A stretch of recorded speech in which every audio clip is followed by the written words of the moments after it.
J'ai été facteur pendant 30 ans. Aussi bien dire que j'en ai connu des aventures, des péripéties. J'ai coutume de dire que j'avais le plus beau métier du monde. Mais il faut quand même reconnaître qu'il y a certains dangers au métier de facteur. Pensez à tous les événements météo, la grosse chaleur, la pluie, le vent, la neige, la glace, tout ce qui peut augmenter les risques de blessures à toutes les pentures qu'on a dans le corps. Il y a aussi des dangers auxquels on pense moins souvent, des clients méchants ou des clients trop gentils. Ça va t'offrir un verre de cognac, ça va t'offrir un verre de whisky, t'as de la misère à finir ta tournée. Et puis, un décolleté affriolant, ça peut être un sacré danger, ça, pour un facteur. Mais honnêtement, là, si je vous demande à vous, c'est quoi le plus grand danger pour un facteur, vous allez me dire quoi, hein? Ouais, les chiens.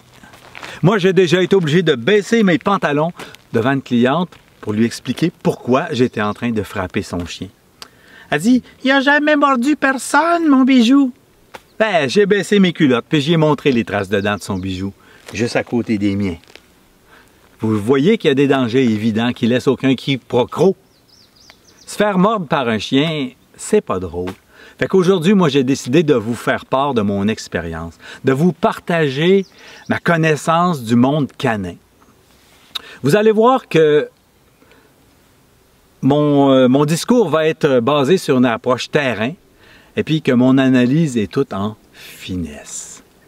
La première chose qu'on doit savoir quand on pense à un chien, c'est que les chiens, c'est toutes des sales bêtes.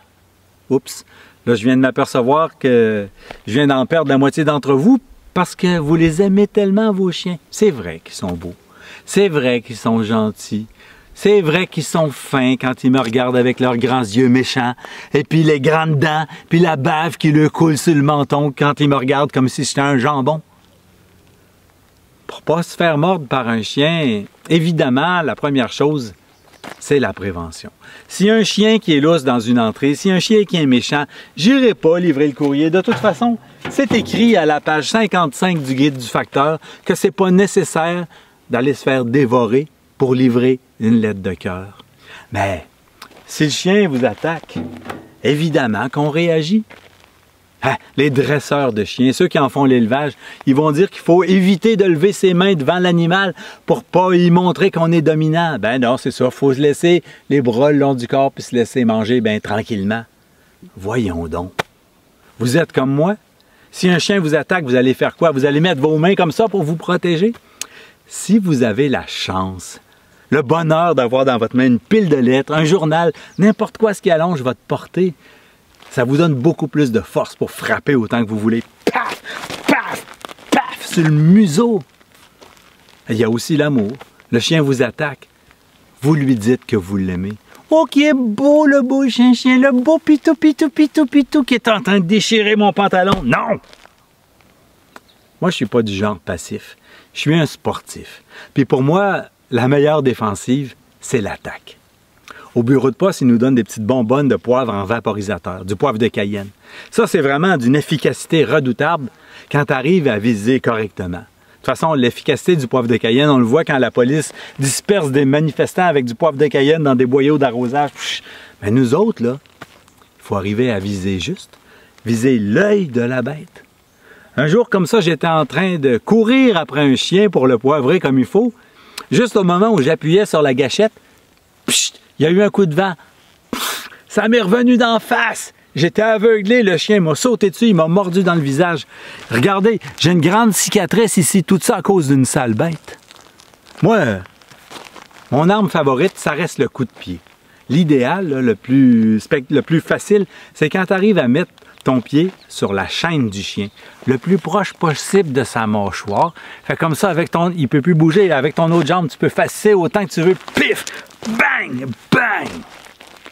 Mais si le chien est lourd, s'il vient te chercher de l'autre côté de la rue, hey, un bon botté, c'est spectaculaire. Moi, mon record, c'est 32 verges. Bullseye! Entre les deux poteaux! Un beau petit caniche. Pour réussir un bon botté du chien, le truc, c'est le transfert du poids. Moi, je suis droitier, fait que j'avance ma jambe gauche, je replie mon genou à peu près jusque vis-à-vis les orteils, puis quand le chien arrive, patapaf! Sauf qu'à un moment donné, il m'est arrivé quelque chose. Au moment où je frappais, mon pied s'est pris dans le bord du trottoir. J'ai perdu l'équilibre, je suis tombé à terre, puis le chien m'a sauté dans le genou. Il m'a mordu. Là, c'est difficile à vous montrer ça, mais j'ai une grosse cicatrice en dessous du genou. Mais le pire, c'est pas la morsure. Non, je me suis déchiré un ménisque là-dedans. 3 mois d'arrêt de travail à cause d'une sale bête. Nous autres, au bureau de poste, on en a un, on l'appelle Killer. Lui, il n'a pas peur de ça, un chien. À un moment donné, il y avait un gros chien, un berger allemand, de l'autre côté de la rue. Il dit « Ah ouais, viens-t'en, mon gros maudit! » Juste au moment où l'autobus scolaire arrivait. Paf! On n'a pas tout l'esprit sanguinaire comme ça. Alors moi, j'ai développé une arme secrète. Pour éviter d'avoir à me déculotter devant toutes les femmes que je rencontre, une arme secrète, sans danger pour l'utilisateur, sans danger pour le chien aussi, ça fait juste le geler 2-3 minutes, c'est le cri qui paralyse. Le cri qui paralyse, c'est des ultrasons. Pour arriver à faire des ultrasons, ben, il faut faire vibrer l'aluette qui va faire des ultrasons. Le cri qui paralyse, ce n'est pas un petit jappement de chien fatigant ou un gros Moses. Non, le cri qui paralyse, c'est comme le cri d'une outarde. Mais silencieux, puis dans l'ultrason.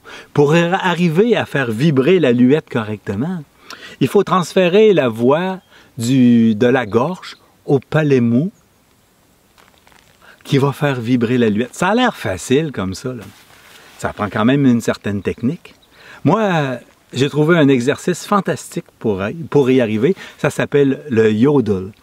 Fleur du Tirol, oh la la la tout, oh la la la ti, oh la la la tout. Fleur du Tirol, oh la la la tout, oh la. Avez-vous senti vibrer l'aluette? Je vais vous faire une petite démonstration. Ceux qui auraient le cœur fragile ou les oreilles sensibles, je vous conseille quand même de faire attention, ça va à peu près comme ça. Vous avez rien senti? Je recommence. Rien? Mais ça, c'est une sacrée bonne nouvelle, parce que ça veut dire qu'il n'y a pas une seule sale bête parmi vous autres.